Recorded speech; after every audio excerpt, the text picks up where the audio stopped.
There are no lights glowing in the distance tonight, no street lamps humming softly outside your window, no quiet electricity flowing through hidden wires, only darkness. You live in a time before electricity, when the sun decides when your day begins and when it ends. The year is somewhere in the late 18th century. The air inside your small wooden home is slowly growing dim.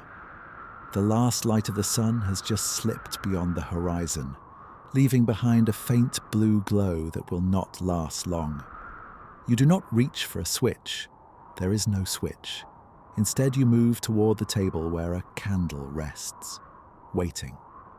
The candle is short and uneven, made from tallow. It carries a faint scent, not unpleasant, but heavy and real. You strike flint against steel. A spark flashes briefly, then another.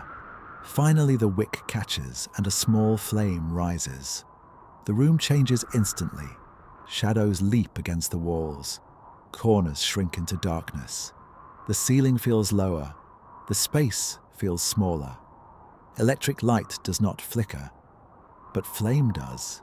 It moves constantly, breathing softly in the air. You sit close to it, not because you prefer it, but because you must. Beyond the circle of light, the room disappears into blackness. Outside, night is complete.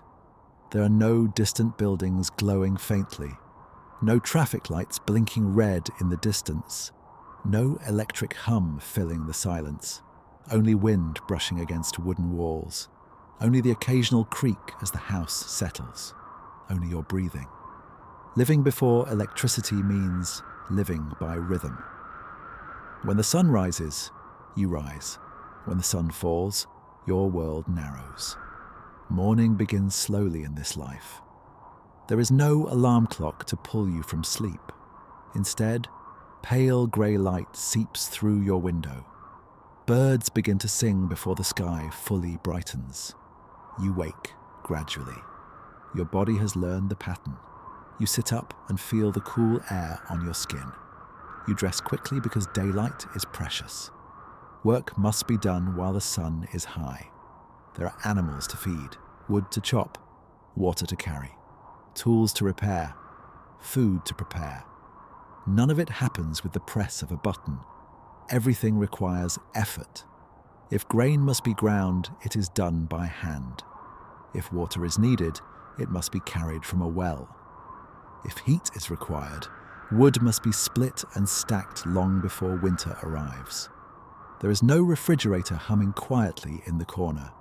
Food spoils quickly. It must be salted, dried, or eaten fresh. Every task connects directly to survival. And because of that, awareness is constant. At midday, the sun stands high above you. Light covers everything. There is no competition from artificial brightness. Sunlight is the only source of true illumination. And it feels powerful. You notice its warmth. You track its movement across the sky without even thinking about it. You know instinctively how many hours remain before darkness returns. As the afternoon passes, the light begins to soften. Golden tones replace bright white. Shadows grow longer. You begin to feel the shift inside your body. Without electricity, sunset is not decorative. It is decisive. It tells you the day is ending. You finish what you can. You put away what must wait. Because once the sun disappears, work becomes difficult. And when it does disappear, the world changes immediately. Darkness falls fully. Not gently, not partially, fully. You step outside for a moment. The sky above you is enormous. Without electric light, the stars are overwhelming. Thousands of them, sharp, clear. The Milky Way stretches across the sky like a pale river of dust. You stand still and look upward. There is nothing else to look at. No glowing screen pulling your attention down. No artificial brightness distracting your eyes. Only stars. You feel small beneath them. small in a peaceful way. But darkness also carries uncertainty. A branch snaps somewhere in the distance. An animal moves beyond your sight. Wind passes through tall grass, sounding louder than it would in a world filled with electrical noise. You return inside and sit beside the candle once more. Its flame is smaller now, lower. Each minute it shortens. Light in this world has cost, and you feel that cost. You will not waste it. Eventually, you extinguish the flame. Darkness returns instantly, complete, and you lie down because there is nothing else to do. Sleep arrives naturally in a world without electricity, because darkness demands it. And slowly, you drift. Darkness in this world is not symbolic. It is real. It has texture. It has weight. When the final candle is extinguished, the room does not dim slowly. It disappears. You cannot see your hand in front of your face. There is no outline, no faint glow from outside, only black. Your senses adjust. You begin to listen more carefully. Without electricity, sound becomes sharper. The wind against wooden walls, the soft shifting of beams overhead, the faint rustle of fabric as you move beneath blankets. In a modern world, night is softened by artificial light. Here it is absolute. You become aware of how small a house truly is, how thin wooden walls can feel, how far away help might be if something unexpected happens. Darkness changes human behavior. People speak more softly. They move more carefully. They plan ahead. Before sunset, doors are secured, animals are brought closer. Firewood is placed within reach, because once night falls, action becomes limited. You think about how people in this time understood fear differently. A strange sound outside at midnight is not easily dismissed. There are no streetlights revealing empty roads, no security lights flashing on automatically, only imagination. And imagination grows strong in darkness. But darkness is not only fear, it is also intimacy. Families gather closer to the hearth. Faces glow gently in firelight. Conversations feel quieter, more intentional. Stories stretch longer. Without screens competing for attention, words carry weight. A single story might last an hour. A single memory might be shared slowly. Laughter sounds different in candlelight, softer, contained within walls. When the fire burns low, everyone feels it. The room cools, shadows lengthen, the circle of light shrinks. Eventually, sleep becomes the only logical choice. You lie down earlier than people do today, not because you are exhausted from artificial stimulation, but because darkness signals closure. Your body listens. Your breathing slows naturally. There is no blue light keeping your mind alert. No notifications interrupting stillness. The stars move overhead, unseen but constant. And while you sleep, the world remains unlit. No factories glowing through the night. No highways streaming endlessly. Only moonlight and shadow. And when the moon is full, everything changes again. Moonlight before electricity is powerful. It illuminates fields in silver tones. It casts sharp shadows. You can walk by it, navigate by it. But when the moon disappears behind clouds, the darkness deepens further. Total, complete. Human beings in this world are intimately aware of lunar cycles. They know when nights will be brighter. They know when travel is easier. They plan accordingly. Electricity erased that awareness. But here it matters. Season by season, you feel light differently. In summer, days stretch long. Darkness arrives late. There is more time to work, more time to gather. In winter, days shrink. Night dominates. Cold settles into walls. Candles burn longer. Oil becomes precious. You understand that light is seasonal, temporary, not guaranteed. This awareness shapes patience. It shapes gratitude. When spring returns and daylight extends once more, relief feels real, physical. You realize how deeply your life is tied to the sun. Without electricity, you cannot separate yourself from it. There is no backup, no artificial extension. When clouds cover the sky for days, the world feels dimmer. Even at noon, you feel it in your mood, in your energy. Light and emotion are connected, directly, not indirectly through a screen, but physically through the sky. Now imagine the first time electric light enters this world. A bulb glowing steadily inside a building, not flickering, not shrinking, not breathing. It would feel unnatural, too bright, too constant. It would extend the day beyond its natural boundary.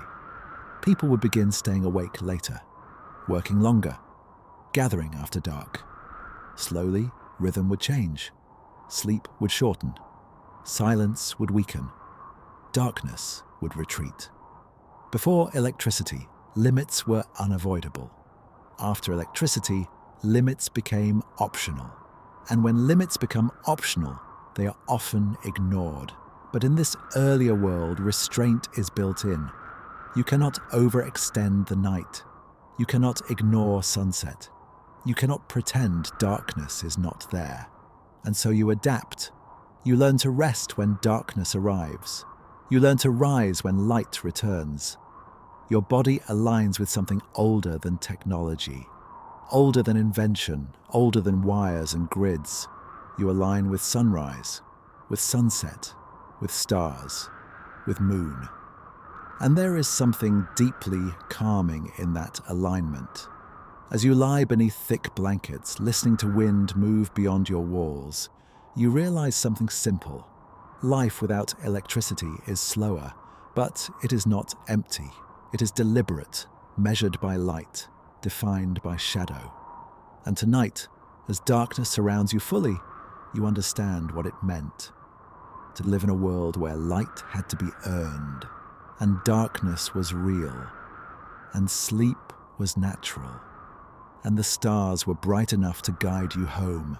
Living without electricity does not only change your schedule, it changes your mind. In a world without constant artificial light, your thoughts move differently. There are long stretches of quiet, long stretches without stimulation, no background noise, no endless flow of information, no glowing distractions waiting in your hands. Silence becomes normal. And in silence, the mind behaves in ways that modern people rarely experience. When you sit in the evening beside a fading flame, there is nothing competing for your attention. No scrolling, no sudden alerts, no artificial urgency. You sit, you think. Sometimes your thoughts drift toward practical matters. What must be done tomorrow? How much wood remains for winter? Whether the harvest will be enough. But sometimes your thoughts drift further, toward memory, toward imagination, toward questions about the sky you saw earlier, filled with stars. Before electricity, people were more aware of the sky than the screen. They looked upward often. They noticed constellations shifting across seasons. They knew the moon's behavior. They understood darkness not as something to eliminate, but something to navigate. That navigation shaped awareness. You walked carefully at night. You memorized paths. You recognized shapes in silhouette. Your senses sharpened. Hearing became more sensitive. Smell became more noticeable. Touch mattered more. In darkness, vision loses dominance. And when vision fades, other senses rise. You begin to understand your environment differently. A faint draft in the room tells you about cracks in walls. The scent of smoke tells you how strong the fire burns. The texture of soil tells you about weather. Without electricity, You cannot rely on machines to inform you. You must rely on perception. And perception strengthens with use. But there is also something else. Boredom. Long evenings in winter. Long nights without tasks. Moments when conversation fades and nothing remains but quiet. In those moments, creativity emerges. Stories are invented, songs are sung. Ideas are shaped slowly, without rush. People before electricity were not less intelligent. They were differently stimulated. They built patience. They built endurance for stillness. Stillness did not feel like a problem to solve. It felt natural. When storms arrived at night, lightning felt dramatic, extraordinary. The sudden flash illuminated fields in brilliant white. Thunder followed with force. Without city noise, the storm sounded enormous, alive. Weather was not background, it was event. Rain tapping against roof shingles became the only sound in existence. Wind shaking shutters felt immediate. You could not turn on music to drown it out. You experienced it fully. Living without electricity meant experiencing everything fully. Heat, cold, light, dark, silence, noise. There were fewer filters between you and the world. Modern life softens extremes. Electric heating smooths cold. Electric lighting removes darkness. Electric entertainment fills silence. But before electricity, contrast was sharper.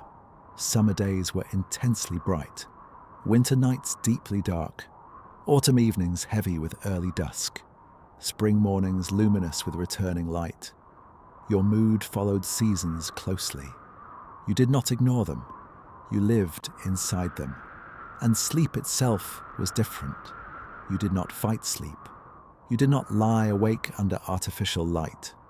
When darkness lasted 12 or 14 hours in winter, your body adapted. You sometimes woke in the middle of the night, not anxious, not restless, just awake. People before electricity often slept in segments. They would wake briefly, sit quietly, perhaps pray, perhaps reflect, then return to sleep. There was no glowing screen pulling them fully awake, only gentle darkness encouraging rest again. This rhythm felt natural, because it was natural. In summer, when days stretched longer, sleep shortened.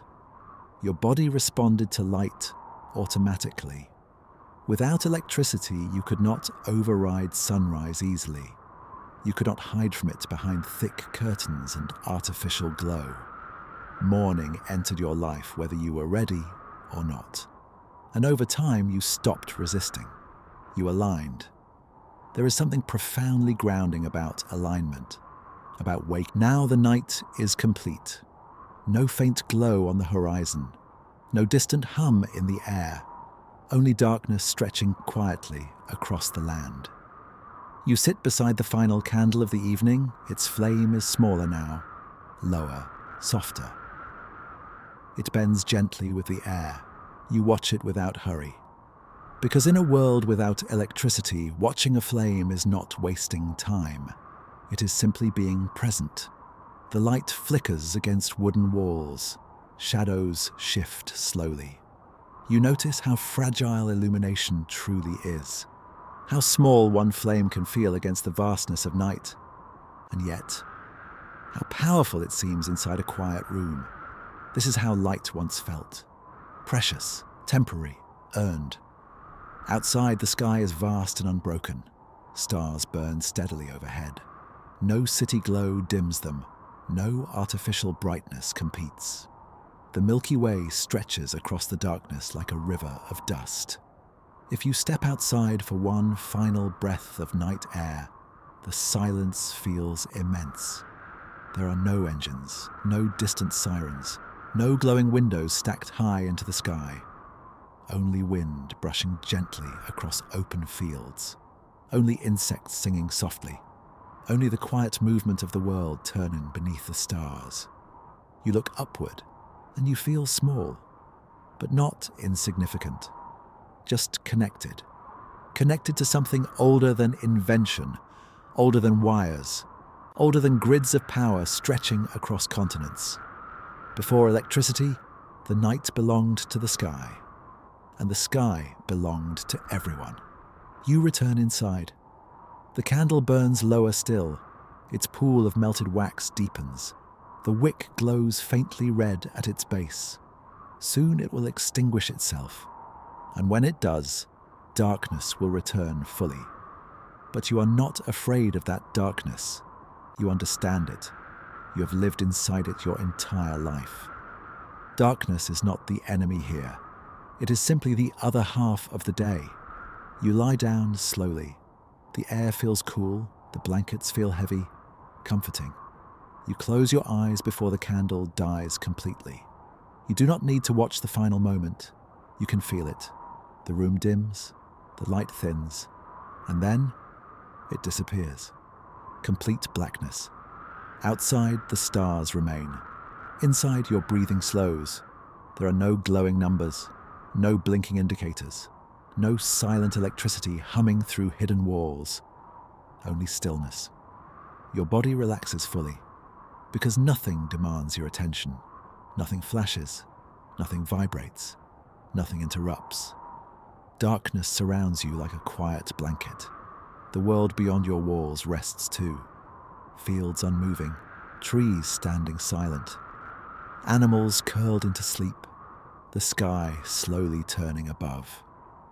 Morning will arrive when it is ready, not when a device commands it. And when it comes, it will bring pale grey light through your window, soft at first, then golden, and you will rise with it. Because that is how life once moved, with light, with dark, with rhythm, with limits. And now, as sleep takes you completely, as the weight of the night settles gently around you, you understand something simple. Before electricity, life was not brighter. It was